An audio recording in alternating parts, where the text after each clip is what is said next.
வணக்கம். ஈரோடு பக்கத்தில் குழந்தைகள் காப்பகத்துக்கு நாங்கள் வந்து இந்த சோலார் அமைப்பு புரிஞ்சிருக்கோம். மொத்தம் 6 கேவி. இந்த 6 கேவியில் ஆரம்ப கட்டமாக 3 கேவி பேனல் போட்டிருக்கோம்.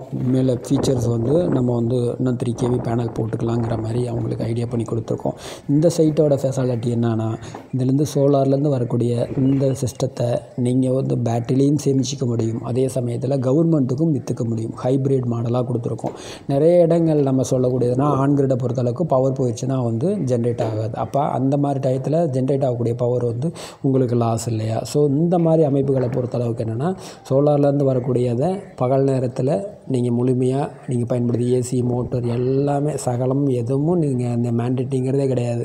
நீங்கள் 3 கேவி போட்டு 10 கேவி கூட லோடு போட்டலாம். எக்ஸஸாக இருக்கிறதுனா ஈபிலேருந்து எடுக்க போகுது. அந்த 3 கேவிக்குள்ளே எடுத்திங்கன்னா உங்களுக்கு வந்து ஈபி பில் அதுக்குள்ளே தான் இருக்க போகுது. ஸோ இந்த அமைப்பு பொறுத்தவரை இதுலேருந்து ஜென்ரேட் ஆகக்கூடிய பவரை நீங்கள் பகல் நேரத்தில் முழுமையாக பயன்படுத்துகிறீங்க. பயன்படுத்தினது போக அதிகமாக இருந்தால் பேட்டரிலையும் சேமித்து நம்ம பண்ணிக்க முடியும்.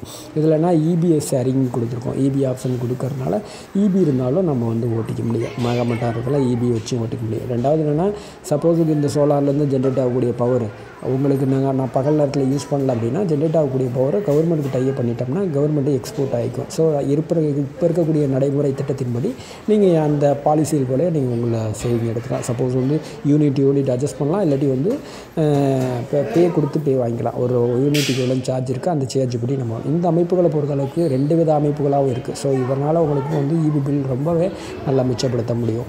இந்த சிஸ்டத்தை பொறுத்தளவுக்கு எனக்கு வேண்டாம்ப்பா, நான் வந்து கவர்மெண்ட்டுக்கு எக்ஸ்போர்ட் பண்ணுங்கிற ஐடியாவே இல்லை, எனக்கு அந்த டிசபிள் ஆப்ஷன் கொடு அப்படின்னாலும் கொடுத்துட முடியும். டிசபிள் ஆப்ஷன் கொடுத்துட்டோம்னா கவர்மெண்ட்டுக்கு எக்ஸ்போர்ட் பண்ண தேவை இருக்காது. இதை நம்மளையே யூஸ் பண்ணிக்கலாம்.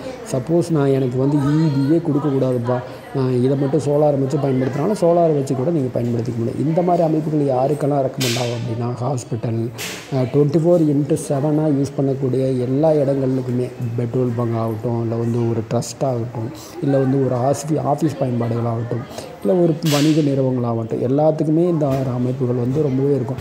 இந்த வகை அமைப்புகள் மூலமாக போகும்போது உங்களோட இபி பில்லை முறையாக முழுமைப்படுத்தி நல்ல சேவிங்ஸை கொண்டு வர முடியும். இந்த இதுக்கு வந்து லித்தியம் ஃபெராக்சைடு பேட்டரிஸ் போட்டுக்கலாம், நார்மல் பேட்டரிஸும் போட்டுக்கலாம். இந்த சைட்டை பொறுத்தளவுக்கு நார்மல் பேட்டரி தான் போட்டிருக்கோம். இந்த இன்வெர்ட்டர் அண்ட் பேட்டரி செட்டப்புக்கு வந்து 5 இயர்ஸ் வாரண்ட்டி இருக்குது. பேனலுக்கு 25 இயர்ஸ் வாரண்ட்டி பீரியட் இருக்குது. ஸோ இந்த அமைப்புகளில் போடும்போது முழுமையாக உங்களோட இபி பில் வராமல் பயன்படுத்துறதுக்கு உண்டான வாய்ப்புகள் நிறையவே இருக்குது. இந்த வழிமுறை மூலம் பண்ணும்போது கிட்டத்தட்ட உங்களோட இன்வெஸ்ட்மெண்ட்டை 3லேருந்து 4 வருஷத்துக்குள்ளே எடுத்துட முடியும். பாக்கி இருக்கக்கூடிய சோலார் பவர் வந்து உங்களுக்கான பேங்க் அசட்டாக தான் இருக்கும். உங்களை பேங்க்கில் நார்மல் என்ன அமௌண்ட்டை போடுறீங்களோ அதை விட அதிகமான வட்டி விகிதத்தில் உங்களுக்கு ரிட்டர்ன் கிடைக்கிறதுக்கு உண்டான வாய்ப்பு. அதே சமயத்தில் பொல்யூஷனுக்கும் நம்ம வந்து நன்மை செய்கிறோம்.